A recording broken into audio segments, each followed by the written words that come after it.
Salatullahi wa salam ala man uhiyal Qur'an. Salatullahi wa salam ala man uhiyal Qur'an wa ahli baitihil kiram wa sahbihi zawil Qur'an wa ahli baitihil. Assalamualaikum warahmatullahi wabarakatuh. Zawil Qur'an. Salatullahi wa salam ala man uhiyal Qur'an. Salatullahi wa salam ala man uhiyal Qur'an wa ahli baitihil kiram wa sahbihi zawil Qur'an wa ahli baitihil kiram wa sahbihi. Bismillah, alhamdulillah, wassalatu wassalamu ala rasulillah Sayyidina Muhammad ibn Abdillah wa ala alihi wa ashabihi wa man tabi'ahu ila yaumil qiyamah. Allahumma salli wa sallim wa barik ala hadan nabiyil karim wa ala alihi wa ashabihi wa tabi'in lahum ajma'in. Amma ba'du. Faqad qala Allah Ta'ala fi kitabihil karim surat Al-Baqarah ayat 118.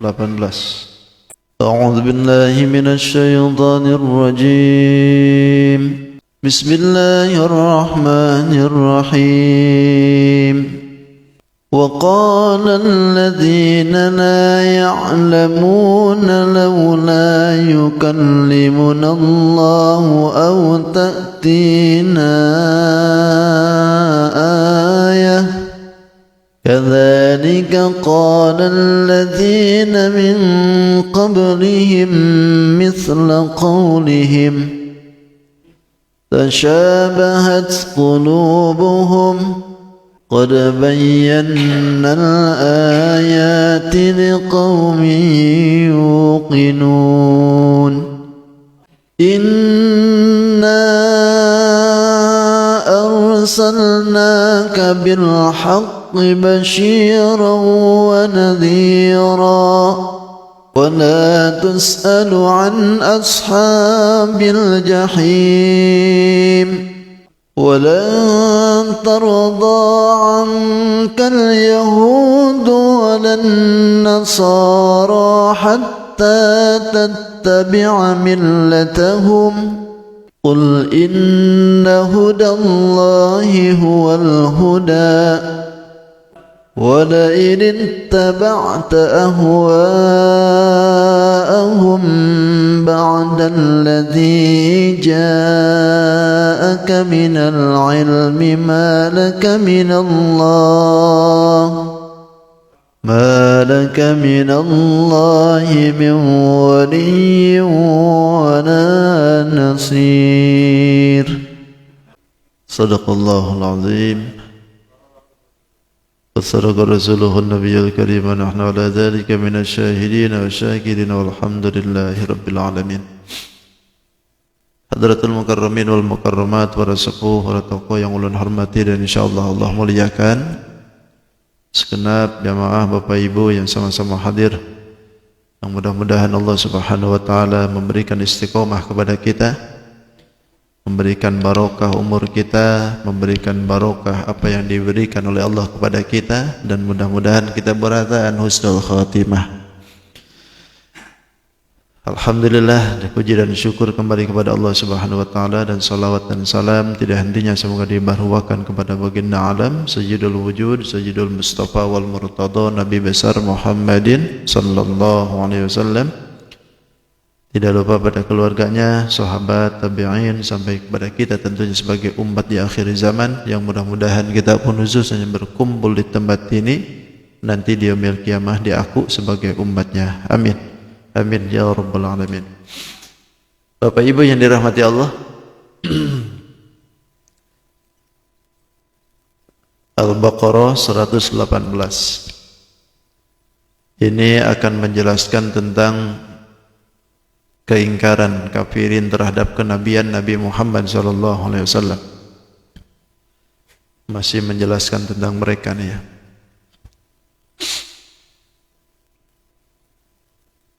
Kata Allah, Bismillahirrahmanirrahim, wallahu a'lam bi haqiqatil murad.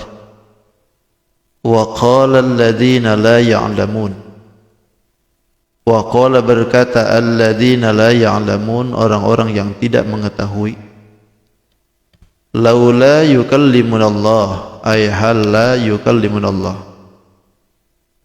Kenapa tidak berbicara langsung itu dengan kami Allahu Allah, atau dengan kata lain, kenapa Allah tidak mau bicara dengan kami langsung gitu? Au ta'tina, atau mendatangkan kepada kami ayatun ayah, satu ayat.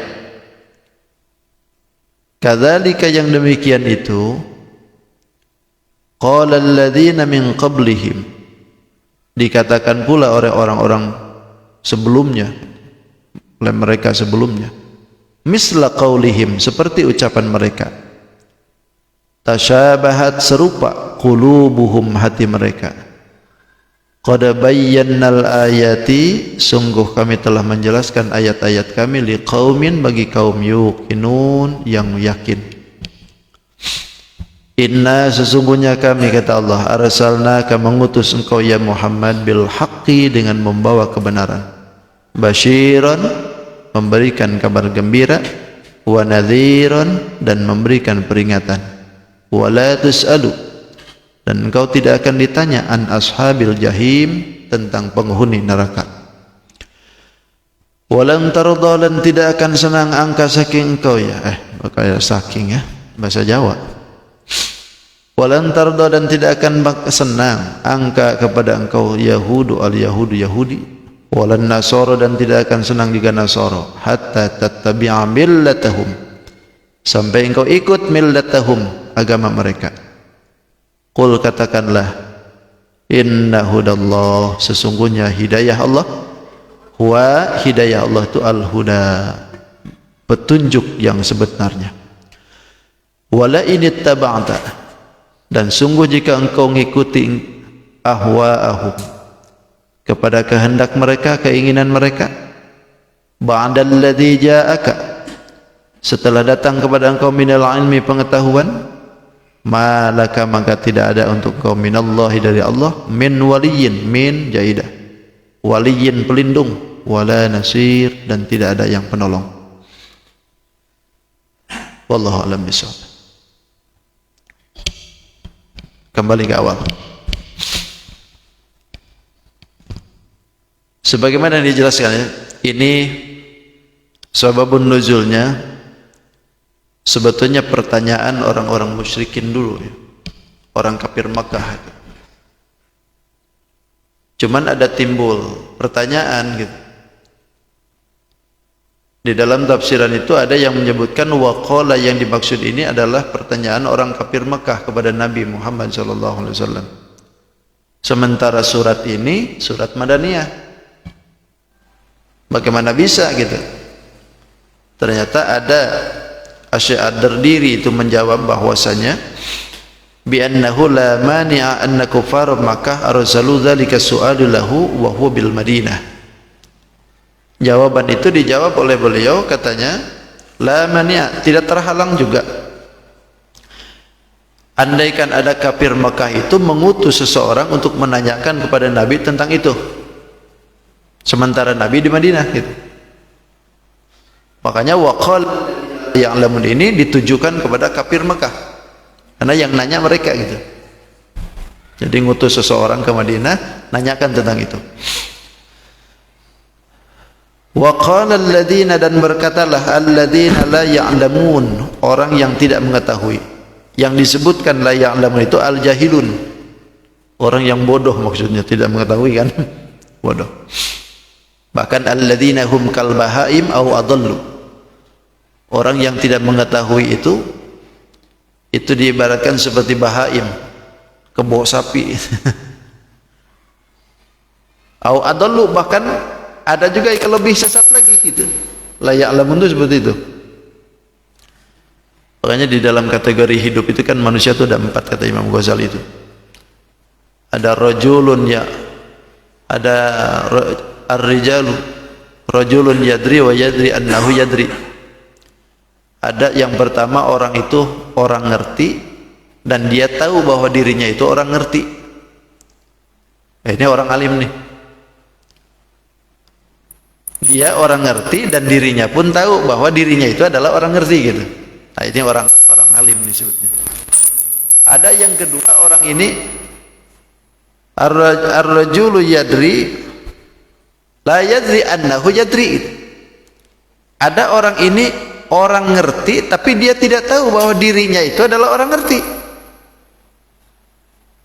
Titelnya mentereng tapi kelakuannya kayak orang nggak bertitel gitu. Jadi orang ngerti tapi dia nggak tahu bahwa dirinya itu adalah orang ngerti gitu. Nah, berarti orang yang begini itu orang tidur itu. Fatanabah, bangunin kalau orang begini, kasih tahu dirinya itu orang ngerti. Ada yang ketiga, rajulun la yadri annahu la yadri. Ada seseorang itu tidak ngerti tapi dirinya pun tahu bahwa dirinya itu adalah orang nggak ngerti. Berarti ini orang merasa kan gitu, sadar diri bahwa dirinya itu tidak ngerti. Nah, kalau orang macam begini, ini orang butuh petunjuk. Kasih tahu kalau macam ini. Kalau orang macam begini butuh petunjuk ini. Nah, yang bahaya itu rajulun la yadri annahu la yadri. Ada seseorang itu, orang ini enggak ngerti. Dirinya pun tidak tahu bahwa dirinya itu adalah orang enggak ngerti, tapi sok ngerti gitu. Sok tahu gitu. Kalau orang ini jauh yang mau gini nih. Ini orang jahil yang begini. Makanya disebutkan di sini la ya'lamun itu al-jahiluna. Nah, apa nih?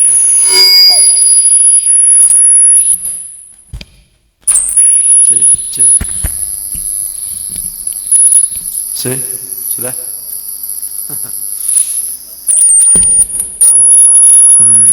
Sudah, close light.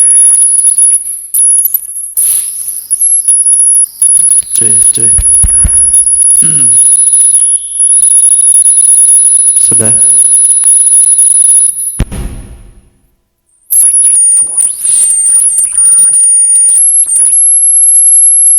Kembali. Pertanyaan yang diajukan oleh mereka itu adalah pertama, laula yukallimunallah, ay halla. Ini pertanyaan orang yang enggak ngerti itu begini. Kenapa Allah tidak langsung saja berbicara dengan kami gitu? Bi annaka rasuluhu, sesungguhnya engkau itu adalah rasulnya Allah. Kalau memang engkau itu rasulnya Allah, langsung aja bicara Allah itu dengan kita gitu. Kenapa enggak lewat langsung gitu? Ini pertanyaan bodoh nih.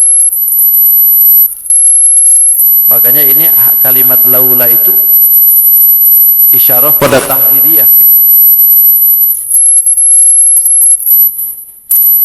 Isyarah pada pemahaman yang tingkatnya tingkat rendah gitu.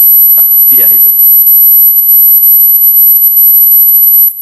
Sebetulnya pertanyaan-pertanyaan seperti ini tuh dulu juga pernah terjadi juga dengan umat-umat terdahulu, bahkan lebih parah. Umat Nabi Musa itu kan pernah mengatakan juga tuh, wa idz qultum ya Musa lan nu'mina laka hatta narallaha jahrah, kan gitu. Wahai Musa, aku tidak akan mau iman dengan engkau sampai aku bisa melihat Tuhan. Ini kan pertanyaan-pertanyaan yang konyol gitu. Ini juga sama nih, terjadi juga di zaman Nabi Muhammad itu. Kalau memang Tuhan itu benar itu mengutus engkau, kenapa Tuhan gak langsung aja bicara dengan kita? Pertanyaan pertama tuh. Atau yang kedua, au ta'tina ayatun. Atau datangkan, kenapa enggak datangkan saja langsung ayat gitu kepada kita? Kenapa mesti harus dari Nabi Muhammad saja gitu? Enggak langsung saja gitu. Nah, ini juga pertanyaan seperti itu juga sama. Orang-orang dulu juga begitu. Bahkan umat Nabi Musa itu lebih parah. Lan nasbiru ala ta'amin wahidin fad'u lana rabbak. Gitu kan? Kami enggak sabar wahai Musa dengan makanan itu aja gitu. Coba minta tuh. Itu kan lebih parah gitu. Nah, ini juga sama. Kalau memang engkau itu benar Nabi, untuk membenarkan engkau, menunjukkan engkau bahwa benar engkau itu adalah Nabi, kenapa enggak turunkan langsung aja ayat ke kita, bukan kepada Nabi saja? Bahkan kadzalika, yang demikian itu kata Allah, kama qala haula'i, sebagaimana yang dikatakan orang-orang tadi itu, qala alladziina min qablihim, dikatakan juga orang-orang sebelumnya dari kafir-kafir umat terdahulu gitu, terhadap nabinya, misla qaulihim, percis seperti mereka itu gitu. Bahkan tasyabahat qulubuhum, hatinya mereka itu sama aja. Sama di dalam mananya itu, fil kufri wal inadi, di dalam kekufuranan dan penentangannya sama aja gitu. Jadi kupurnya, penentangannya, keingkarannya sama aja. Ini diceritakan begini tuh tasliyatan lin Nabi Muhammad SAW. Sebetulnya ini menghibur hati Nabi Muhammad itu. Menghibur hati Nabi Muhammad. Kenapa Nabi itu digitikan? Supaya Nabi itu tidak putus asa. Karena waktu itu Nabi ditentang keras habis-habisan kan? Ditentangnya itu habis-habisan kan orang musyrikin itu. Lalu Nabi merasa, saya ini capek dah. Digituin terus capek gitu. Nah, karena Nabi ada niat seperti itu, jadi akhirnya dihibur oleh Allah. Artinya kamu itu diomongin begini jangan putus asa. Nah, lihat nah, orang terdahulu juga begitu nah. Gitu. Dulu juga begitu juga gitu. Kalau Nabi terdahulu tahan, kenapa kamu nggak tahan gitu? Jadi tasliyatan itu menghibur hati Nabi.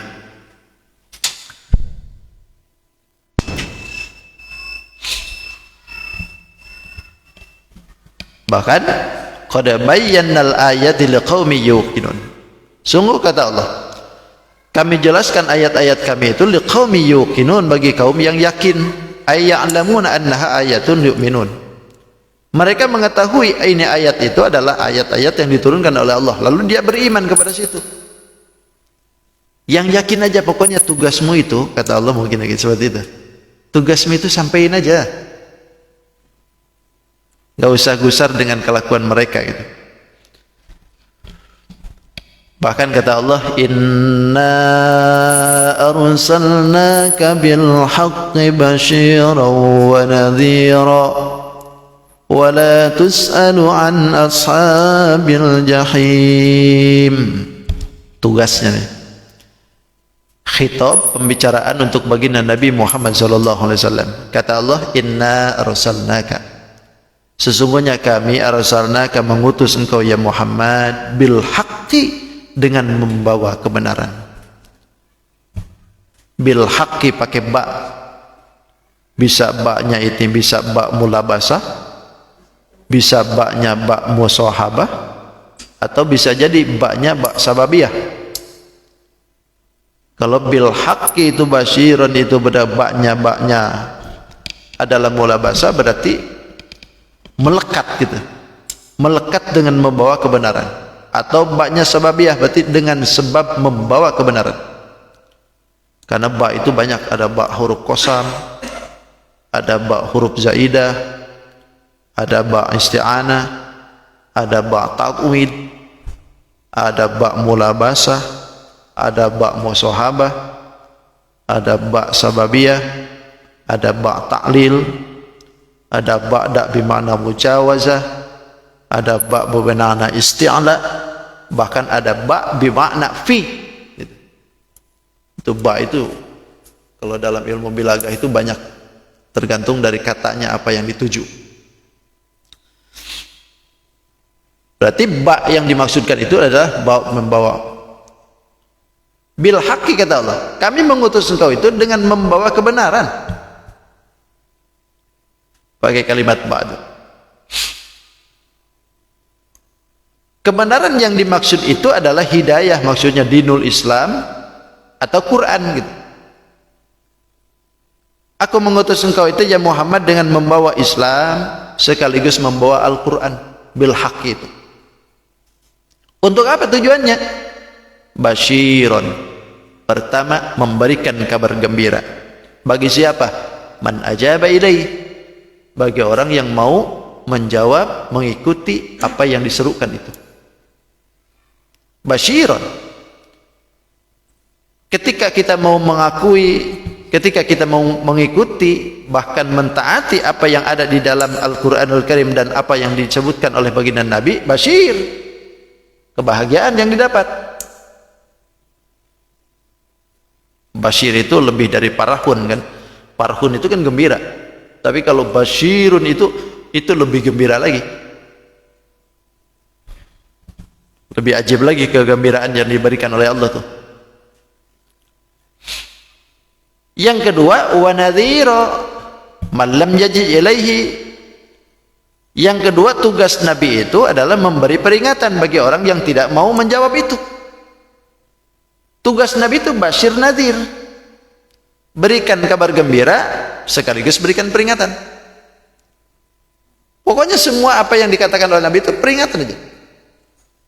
Karena inna fa'atil dzikra, peringatan itu akan menjadi manfaat kan. Fatanfa'ahu dzikra, semua peringatan yang disampaikan itu ada manfaatnya. Kalaupun dia tidak memanfaatkan, orang lain yang memanfaatkan. Pokoknya yang penting beritahukan gitu.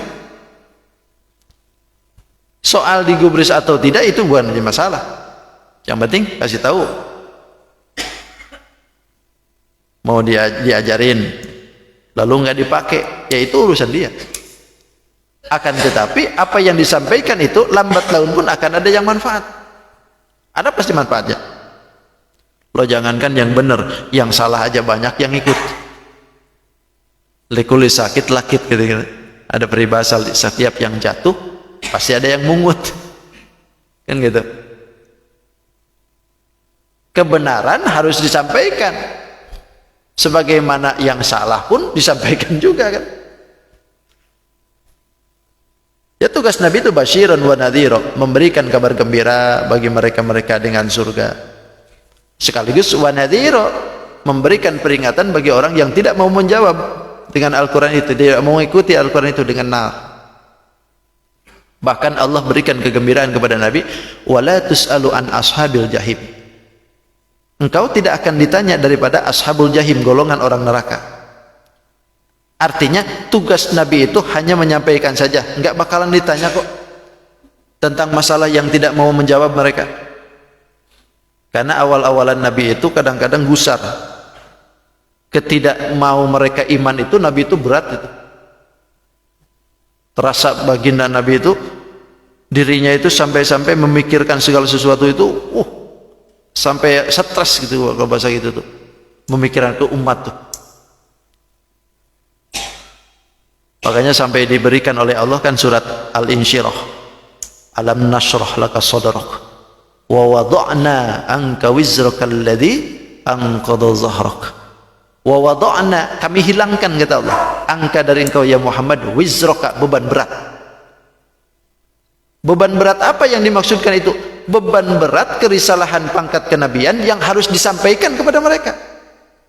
Sementara pada waktu itu umatnya banyak yang belum iman. Ini beban berat bagi Nabi. Makanya Allah berikan penugasan seperti ini. Tugasmu itu basyiron wa nadhira wa la tus'alu an ashabil jahim. Engkau tidak akan ditanya tentang masalah orang yang tidak mau iman itu. Bahkan disebutkan ashabul jahim. Padahal yang dimaksudkan itu adalah golongan neraka, tapi disebutnya jahim. Kenapa disebut jahim? Karena neraka itu kalau bahasa itu bergelombang. Api nerakanya itu saking besarnya itu bergelombang, kayak gelombang laut gitu. Mulab-mulab itu. Maka disebut jahim disebutnya itu. Padahal yang dimaksud itu adalah api, nar. Ada peribahasa yang disebutkan neraka jahim itu ya, neraka jahim. Itu neraka jahim itu berarti neraka yang bergelombang itu. Enggak ada neraka itu yang diam itu, enggak, bergelombang. besar gelombangnya itu, gemuruh, sudah gemuruh gelap, bahkan saking gemuruhnya itu neraka tuh nggak bisa terdengar suara siapapun, gemuruhnya aja yang ada.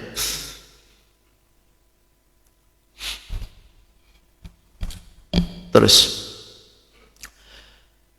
walan tarda ankal yahud walan nasara hatta tattabi'a millatahum. Walan tarda, kata Allah, walan tarda, tidak akan senang angka kepada engkau ya Muhammad, al yahud walan nasara, Yahudi dengan Nasara.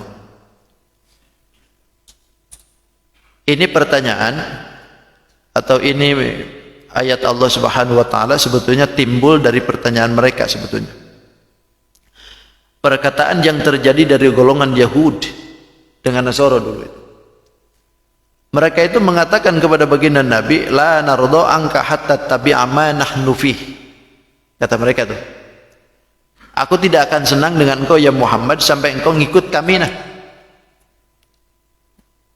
Dan perkataan itu pun juga terlontar juga dari Nasara. Mereka pun juga sama, aku tidak akan senang dengan kau ya Muhammad sampai engkau ngikut kami lagi. Lalu turunlah ayat ini sebagai bentuk pemberitahuan juga dengan baginda Nabi. Kata Allah, walan tarda ankal yahud walan nasara. Tidak akan senang kepada engkau ya Muhammad, Yahudu dengan Nasara. Sampai kapan? Hatta tattabi'a millatahum, sampai engkau ikut agama mereka. Dinahum, agamanya mereka.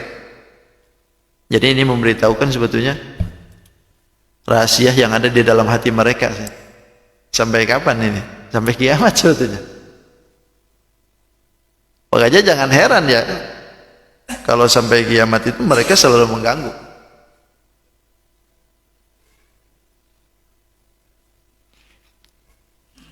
Dan itu sudah menjadi tabiat asal gitu. Allah beritahukan seperti ini tuh supaya kita hati-hati. Di Anda juga tetap saja. Walaupun pada dasarnya kita saling menghormati juga gitu kan, ada di dalamnya. Tapi ketidaksenangan ini akan timbul juga. Tetap gitu. Bukankah gitu, Bah? Iya. Betul nggak ya dia ngomongin ya?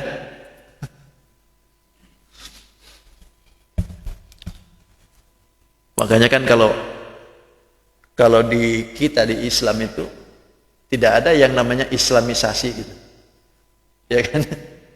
Tapi kalau di Kristen kan ada Kristenisasi. Mereka itu selalu pengen memberikan kegenerasian gitu. Sehingga berani mengajak orang dengan terang-terangan. Kalau kita kan enggak. Kalau kita ini la yukallifullahu nafsan illa wus'aha. Allah tidak akan membanggakan diri seorang itu sengaja dengan kemampuannya. Bahkan la ikraha fiddin, tidak ada paksaan dalam agama. Artinya Islam tidak memaksa. Lakum dinukum waliyadin kan, agama lu untuk lu gitu. Agamaku untukku. Tapi pada dasarnya Islam harus sampai ke telinga mereka. Jadi Islam itu disampaikan kepada mereka, soal masuk atau tidak itu urusan hidayah. Itu Islam, tidak ada paksaan. Loh itu zaman Nabi sampai diperangi mereka itu lantaran mereka duluan. Lantaran mereka itu duluan nyerang Nabi, kepaksa Nabi pun ditugaskan oleh Allah untuk nyerang mereka juga. Jadi peperangan yang terjadi di diri Nabi itu lantaran tugas dari Allah. Kalau mereka nggak nyerang, nggak bakalan. Itu. Bahkan Nabi selalu memberikan tuntunan, Islam ini tidak boleh nyerang duluan kan, terkecuali dalam hal-hal tertentu. Misalkan mereka itu sudah bikin ulah dengan muslim, itu baru diserang. Tapi kalau mereka itu damai, tidak boleh kita nyerang duluan.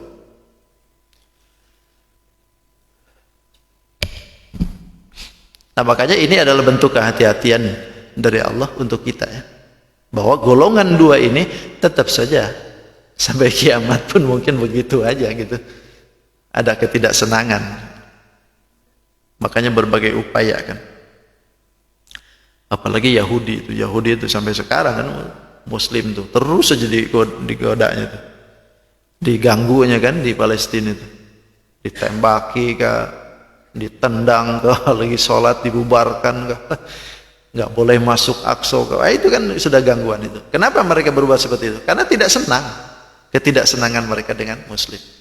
Bahkan sekarang ini awal-awalan kemarin Januari itu ada di India itu kan sampai biksu itu menggebu-gebunya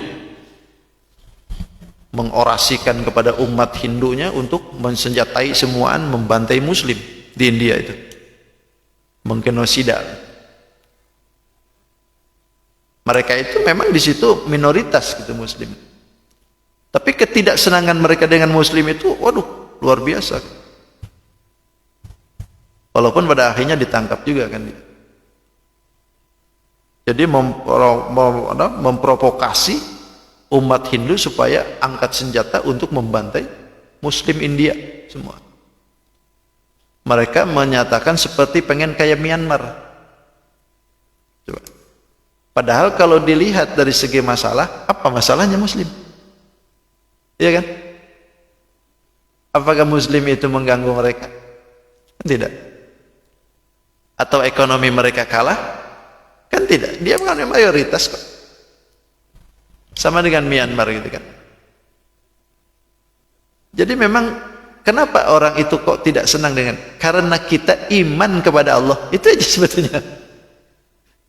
Karena kita iman kepada Allah, lantas mereka tidak suka. Coba kalau seandainya imannya kayak mereka. Makanya hatta tattabi'a millatahum. Sampai kita ini ikut agama mereka. Berarti kalau sudah iman dengan Tuhan mereka, baru berhenti. Berarti inti permasalahannya adalah karena iman kita. Tidak senang itu adalah karena iman kita. Lantas kenapa mereka bisa memprovokasi besar-besaran seperti itu? Lantaran iblis kan. Iblis gak senang kalau misalkan umat ini ngikutin agamanya Nabi Muhammad. Karena iblis tahu agama Nabi Muhammad adalah agama yang lurus. Hanifam muslimah wa ma ana minal musyrikin.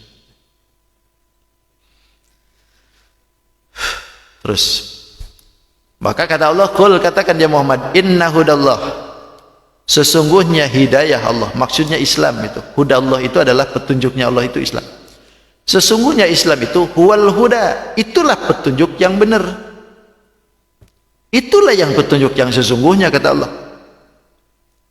Berarti wa ma adahu dalalun, selain daripada hudallah ini dolal, sesat gitu. Makanya sering kita ulang-ulang kan, setiap kali kita membaca suratul Fatihah itu dua golongan ini kan yang disebut itu, ghairil maghdubi alaihim walad dhalin. Maghdubi adalah Yahudi, walad dhalin ini adalah Nasara, tersesat gitu. Yahudi dibenci lantaran beberapa nikmat sudah diberikan tapi tidak mau syukur, sementara Nasara tersesat lantaran menjadikan nabinya sebagai Tuhan. Jadi tersesat hukumnya. Makanya ketika mengucapkan kalimat itu, amin semuaan, amin. Nah, Yahudi itu nggak senang dengan amin tuh.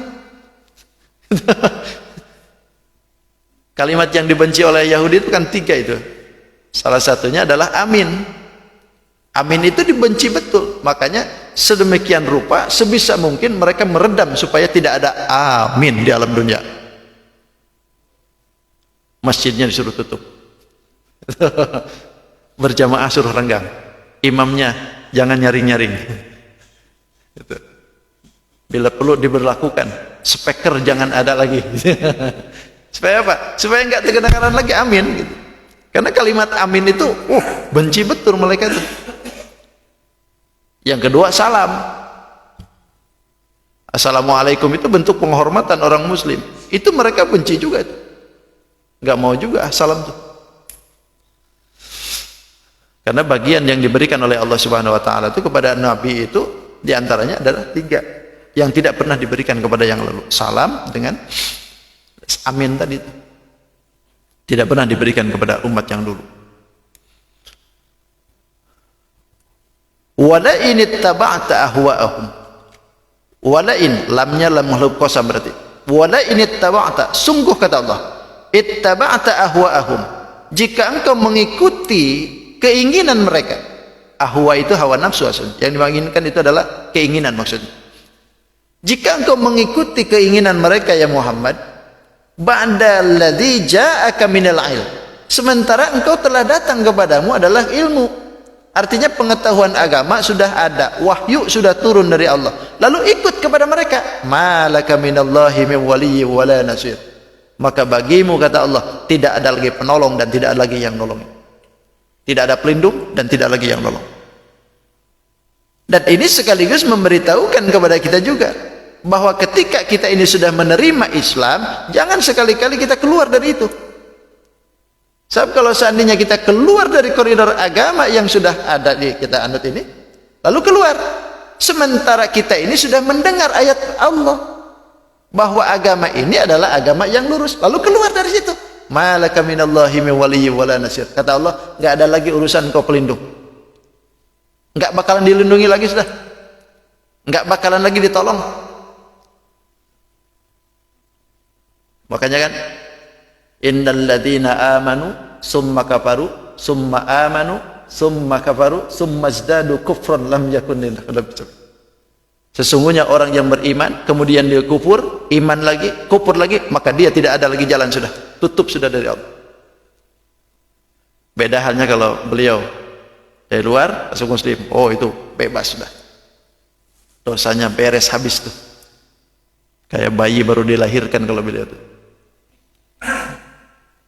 Yang bahaya tuh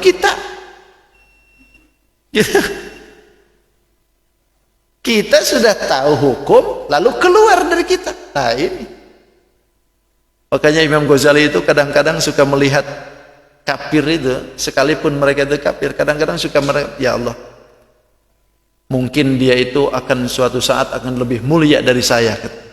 Kenapa Imam Ghazali berkata demikian?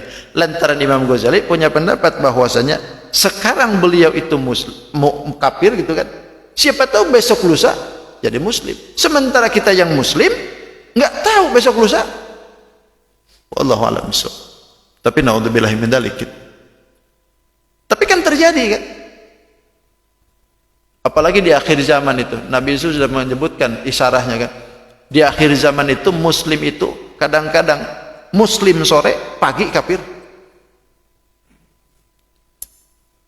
atau sebaliknya pagi muslim sore kafir. Saking cepatnya sekarang ini. Bahkan ada keluarga gado-gado kan, tahu keluarga gado-gado? Campur, bapaknya Islam, ibunya Kristen, terus anaknya Yahudi, ada anak yang kedua Hindu. Itu keluarga gado-gado itu. Tinggal pakai sambal aja dengan kecap. Terus campur jadinya. Gak bisa begitu. Karena kita ini denda juga akan diikutkan lagi oleh Allah Subhanahu wa taala dengan apa yang diikuti oleh kita.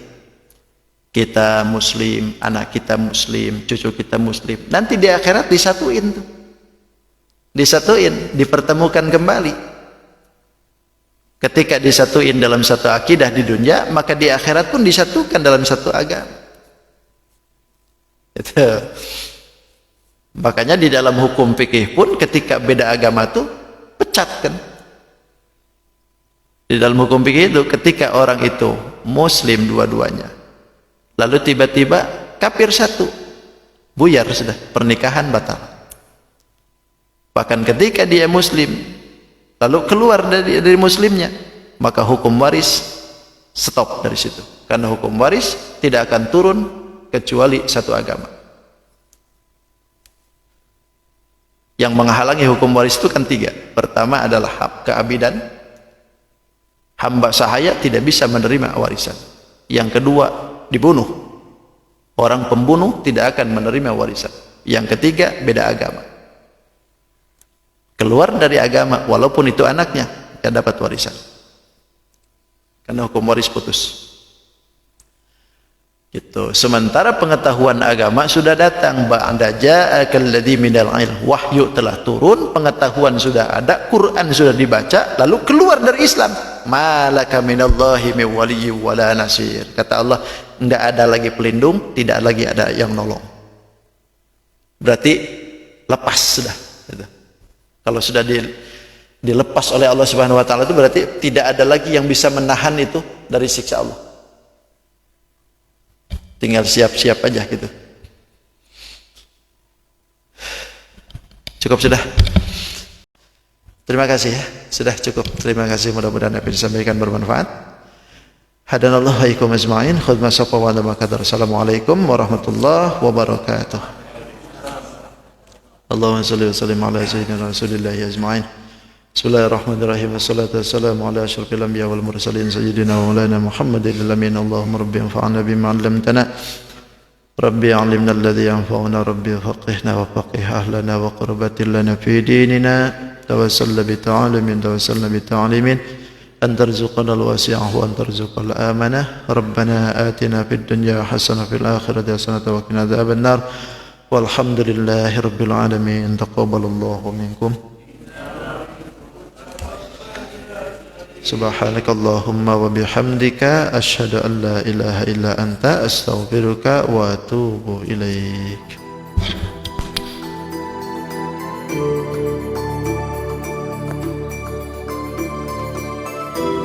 Salat